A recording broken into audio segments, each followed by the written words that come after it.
Hi friends, study with trust में आप सबका एक बार फिर से स्वागत है। आज की इस वीडियो में हम आपका जो बीएड सेकेंड ईयर है उसका जो पेपर है लैंग्वेज अक्रॉस द करिकुलम वो हम डिस्कस करेंगे। मेरे पास इसका प्रीवियस ईयर का जो पेपर है, क्वेश्चन पेपर जो CDLU यूनिवर्सिटी का था वो है। तो मैं इसमें आपको बताऊंगा कौन कौन से टॉपिक आपके लिए इम्पोर्टेंट रहने वाले और किस तरीके से क्वेश्चन है वो आपके पूछे जाते हैं।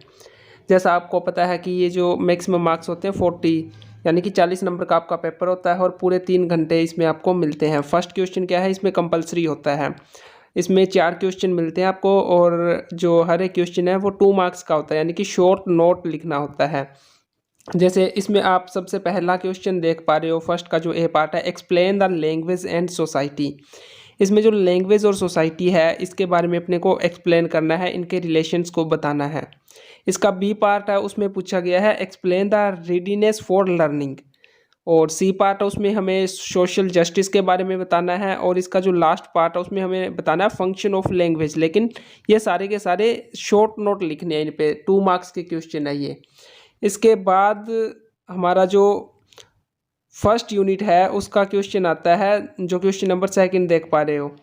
इसमें ना मतलब यूनिट वाइज होते हैं, हालांकि इस पेपर में यूनिट के अकॉर्डिंग इसमें दिया नहीं गया, लेकिन आपको हर एक यूनिट में से 2 क्वेश्चन मिलते हैं और उसमें से आपको चॉइस मिलती है इंटरनल, एक अपनी मर्जी का जो भी है आपको हर एक यूनिट में वो क्वेश्चन करना होता है। तो इसमें देखो जो सेकंड क्वेश्चन आया हुआ है, explain the basic concept and nature of language.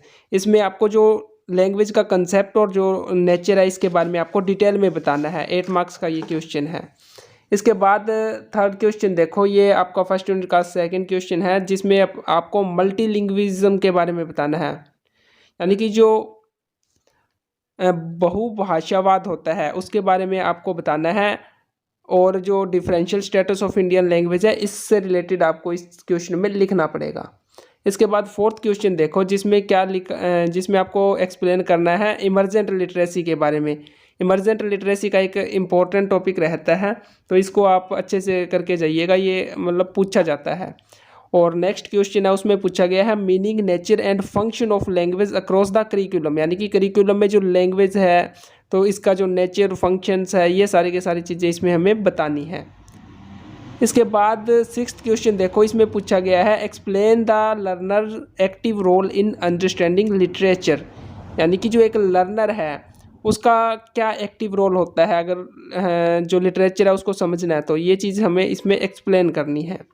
इसके बाद नेक्स्ट क्वेश्चन देखो, जो क्वेश्चन नंबर 7 है, इसमें अपने को क्या बताना है, explain the connections between classroom instruction and theories. जो क्लासरूम इंस्ट्रक्शन और जो डिफरेंट थ्योरीज होती है उनके बीच में जो कनेक्शन है, जो रिलेशन है, वो एक्सप्लेन करना है। इसके बाद नेक्स्ट क्वेश्चन आप देख पा रहे हो, जो क्वेश्चन नंबर 8 है, इसमें हमें क्या बताना है, explain the using children literature across the curriculum, यानी कि जो चिल्ड्रन लिटरेचर है हमारा करिकुलम से रिलेटेड उसके बारे में एक्सप्लेन करना है। और इसके बाद जो लास्ट क्वेश्चन है इस पेपर का, उसमें क्या पूछा गया है, explain the children background and school experience of a classroom in India. इसके बाद आप इसका हिंदी वर्जन देख पा रहे हो। जैसे फर्स्ट क्वेश्चन मैंने बताया, इसका ए पार्ट था, इसमें भाषा और समाज के बारे में हमें बताना है। सेकंड में जो सीखने के लिए जो तत्परता होती है, जो लर्निंग रीडीनेस है, उसको एक्सप्लेन करना था।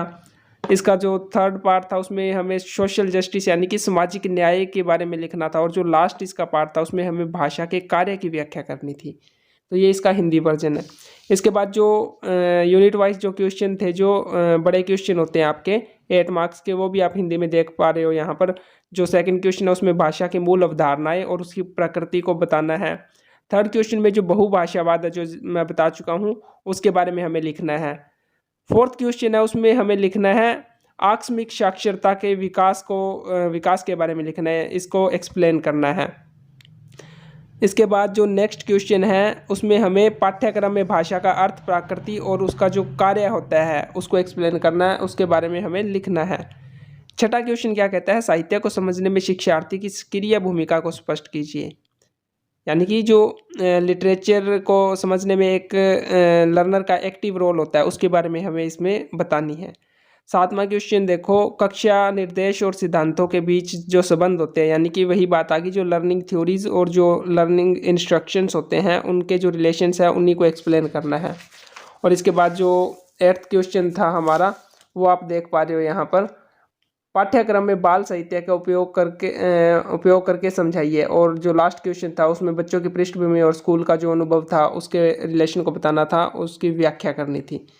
तो ये आपका जो लैंग्वेज अक्रॉस द करिकुलम है उसका प्रीवियस ईयर्स पेपर था। तो इसमें जो क्वेश्चन आए हैं उसके अकॉर्डिंग आपको पता चल जाएगा कि किस तरीके से जो क्वेश्चन है वो पूछे जाते हैं, किस तरीके से जो पेपर है वो सेट किया जाता है।